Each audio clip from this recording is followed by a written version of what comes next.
ហើយក៏ទៅច្រៀងទៅឆ្លើយត្រូវទាំងអស់ដែលសួរថាកាន់សក់អធិបតីរាជាហើយគេថាហ្នឹងមិនមែននាគហ្នឹងគិតឃើញខ្លួនឯងចាំពីសម័យពុទ្ធមុនមកអញ្ចឹងណាបាទហ្នឹងហើយតើបុគ្គលជាធំដោយមិនដេចឈ្មោះថាព្រះរាជាដែលជាអធិបតីនោះ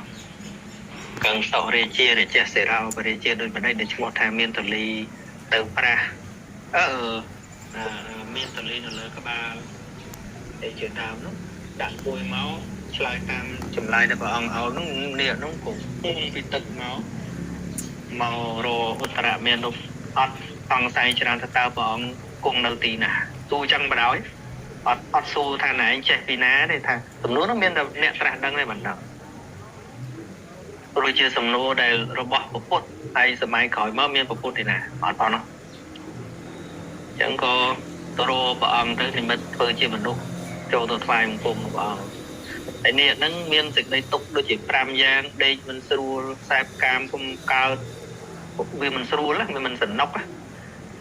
សក់សបកក៏មិនបានសក់សំណក់ក៏មិនកើតអីទៀត5ហ្នឹងអត់មិនភ្លេចខ្លះហើយចង់ងាប់បានទៀតណាយ៉ាប់អាងាប់កើតទៀតតែបបាក់ឲ្យងាប់អត់កើតទៀតទុកហើយប្របាត់ទូមួយណាតើនាគមកចន្លោះប្រពន្ធណាបាទ